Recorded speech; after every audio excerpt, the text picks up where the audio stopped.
Mainstream pornography is also getting more extreme. There's more violence even in mainstream pornography. It used to be that only S&M type videos had hitting or slapping in them, but now even a lot of, quote unquote vanilla mainstream pornography has hitting, slapping. There was one study, I think, that found that more than 80% or more than 90% of straight porn has a man or a group of men doing some kind of violence to the woman on the screen.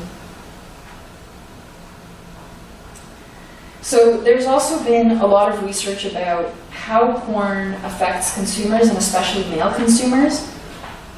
There's decades of research to show that male consumers, especially who watch porn and violent porn, get desensitized to it, and they're more likely to become sexually aggressive.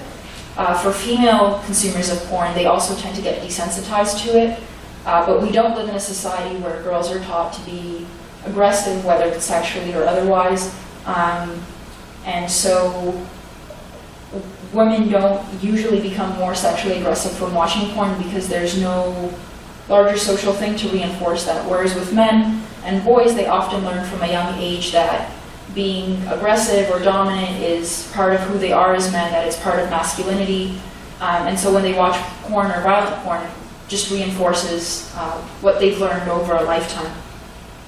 So this is Ed Donnerstein. He's done and also looked at decades of research about pornography and its effects on consumers. And he says, quote, "Good colleagues of mine would argue that the relationship between pornography and subsequent aggression and changes in attitudes towards women is much stronger statistically than the relationship between smoking and lung cancer." And in fact, the evidence has been so strong at times that universities have actually not allowed further research on the topic. So just to explain what that means, if a study is known or likely to have detrimental effects on the people that are being studied, and if those effects are not reversible, ethics boards at universities will sometimes say, "We're sorry, we can't approve of this because it's just too dangerous and we can't go ahead with this." So this has happened multiple times in pornography where ethics boards have said we can't fund more research but we can't approve more research on this topic because the evidence is so strong, and exposing men to more pornography or violent pornography is going to have effects that we can't undo, that we can't go ahead with this. So, and some people, especially in my experience, men who want to defend their porn use, will say that, what we see doesn't necessarily affect how we behave, that we're smart enough to tell the difference between fantasy and reality. We're not that stupid. But, to quote the sociologist Gail Dines, if what we see doesn't affect our behavior, then why do companies spend millions of dollars on advertising, right? Like, companies will spend millions of dollars to get a 30-second commercial at the Super Bowl because they know a lot of people are going to see that, and some people will be inspired to buy something because of that. But somehow we're supposed to believe that decades of watching pornography is not going to affect how people, and especially men in this culture, see sex. I think it's also important just to distinguish between commercials and something like pornography. So when you're watching a commercial, you might like what you see, you might think, I'd like to buy that at some point, you might get a good feeling. But with pornography, you're not just passively watching and saying, okay, whatever, you're actually masturbating to it, and you're doing something where you're getting a physical feeling, you're physically reacting to it, you're having an orgasm at some point. And in terms of the effect on the brain, it creates a much stronger, memory in the body than if you just watch a commercial passively. And it ties sexual pleasure to cruelty or to discrimination or to domination in a much stronger way than if you just saw some random commercial.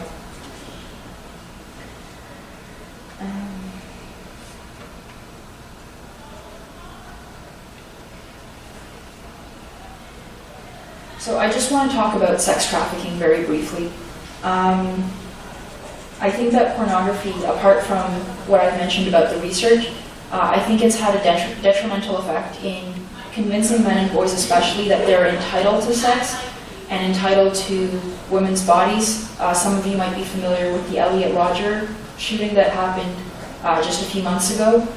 He went on a rampage because he felt that he wasn't getting sex or relationships from women, and he felt entitled to that. He wrote a very long manifesto about how women are hurting him by refusing to sleep with him.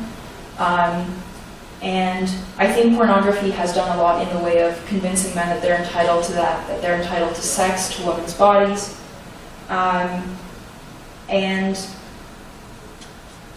I think that there's a connection between that and something like sex trafficking. I'm not saying that somebody who watches porn is going to go out and start trafficking women. Obviously, it's not that simple. But if you feel that you're entitled to have sex with another person, if you feel that that's your right and that they owe you that no matter what, there aren't going to be enough women and children going into this voluntarily, and we'll talk a bit about that later as well. There aren't going to be enough people going in by themselves to meet that demand, because there's always more and more demand for more entitlement, and some people have to be sex trafficked to meet that demand. There are traffickers and pimps who say, I don't actually enjoy this, I'm not a sexually cruel person, I'm just making money and this is profitable.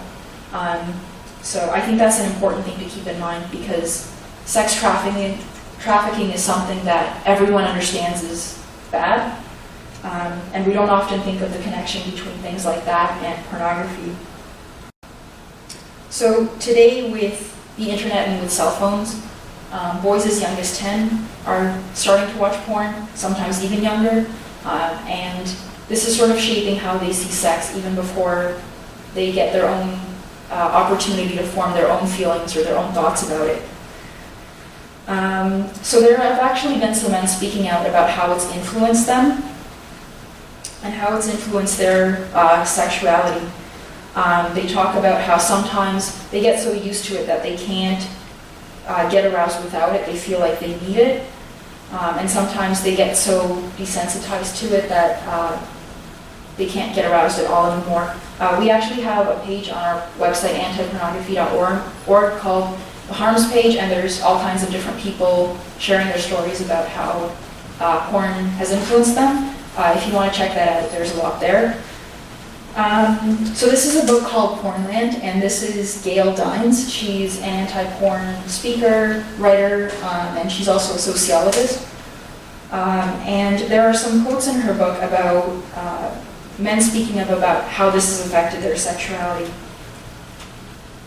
So one guy named Andy says, "When we have sex, meaning with his girlfriend, I try not to think of scenes from porn that I like. And then I feel guilty because I can't help myself when I do think about that. I feel like shit because she doesn't even know I watch porn." And then Tony, another guy, says, "I hope she never knows what's going through my mind when we have sex. She'd hate me." So these are just examples also of how these fantasies can start popping up when they're trying to have sex and they're not even trying to think about porn, and how it just takes over, how they relate to people sexually, how they imagine sexuality. And one last thing that I want to mention about men and pornography is that as pornography has become mainstream and as it's grown, child-on-child rape has gone through the roof. There have been many cases of 6, 8, 10-year-old boys raping or sexually assaulting either other boys or their sisters or other girls because they were copying something that they saw in porn. And they're not, at that age, they're not even mature enough to understand what sexuality is. And I would imagine they probably, in some cases, don't even understand what they're doing. But that's the power of things like this, that even for boys who are that young and who don't have their own ideas about sexuality, they can be influenced to do something like that. So what about the women in pornography? There are a lot of people who say it's a choice. These women are getting paid. If they were unhappy, they would leave. Maybe they just like this kind of sex. So there's been a lot of research about this, and there have been a lot of survivors speaking out as well. We know that poverty is one big factor for a lot of women getting into porn. And women in general in this society tend to be poorer than men, but a lot of the women in porn tend to be extremely poor. Some of them didn't even graduate from high school. They're usually not women who have had a lot of opportunities in society.